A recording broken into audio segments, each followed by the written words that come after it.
Halo, nama saya Mayangsari Kastio Putri dan saya akan menjelaskan pemahaman saya mengenai paralegal. Paralegal adalah pembantu pengacara atau advokat yang berpraktik dan melayani klien dalam masalah hukum. Paralegal melakukan tugas-tugas hukum tapi tidak memenuhi syarat sebagai pengacara. Disebut juga asisten legal yang membantu pengacara dalam menyampaikan bantuan hukum. Paralegal tidaklah seorang advokat atau pengacara, tapi masyarakat atau komunitas. Latar belakang pendidikan seorang paralegal tidak harus berpendidikan tinggi hukum, tetapi mereka yang memiliki pengetahuan tentang hukum. Di masyarakat, paralegal penting dalam gerakan pemberdayaan hukum. Paralegal berfungsi sebagai pembantu atau jembatan antara masyarakat pencari keadilan. Fungsi dari paralegal yang pertama, memfasilitasi pembentukan organisasi masyarakat dan komunitas hukum. Yang kedua, mendidik dan melakukan penyadaran hak dan hukum kepada masyarakat. Yang ketiga, melakukan analisis sosial dan hukum. Yang keempat, advokasi masyarakat. Yang kelima, membimbing, melakukan mediasi dan mendamaikan masyarakat. Yang keenam, memberikan bantuan hukum kepada masyarakat. Dan yang ketujuh, membantu jaringan kerja advokasi masyarakat. Paralegal bekerja di berbagai tempat tergantung pada fokus mereka. Yang beberapa tempat umum di mana paralegal bekerja di antara lain. Yang pertama, kantor hukum. Ini adalah tempat kerja yang paling umum bagi paralegal. Mereka membantu pengacara dalam berbagai kasus, mulai dari perceraian hingga kasus bisnis yang kompleks.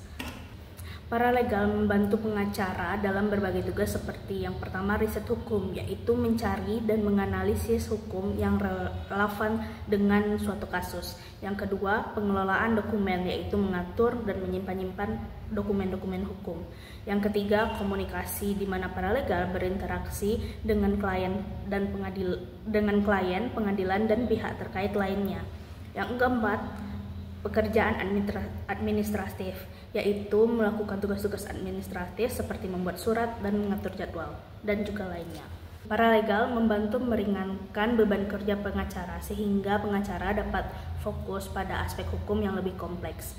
Hal yang perlu diingat, paralegal tidak memiliki wewenang untuk memberikan nasihat hukum, hanya pengacara yang berlisensi yang dapat memberikan nasihat hukum. Yang kedua yaitu badan pemerintah. Banyak lembaga pemerintah seperti kepolisian, kejaksaan, dan departemen hukum memperkerjakan paralegal untuk membantu proses hukum. Yang ketiga, perusahaan swasta.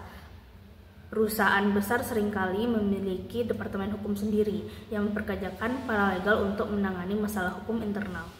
Yang keempat, organisasi non-profit. Organisasi yang fokus pada isu-isu sosial seperti hak asasi manusia atau bantuan hukum.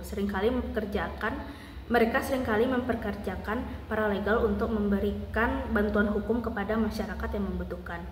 Yang kelima, lembaga pendidikan. Beberapa perguruan tinggi atau lembaga pelatihan hukum mempekerjakan paralegal sebagai dosen atau staf administrasi. Secara umum, paralegal dapat bekerja di mana saja ada kebutuhan akan bantuan hukum. Sekian pemahaman saya terkait paralegal. Terima kasih.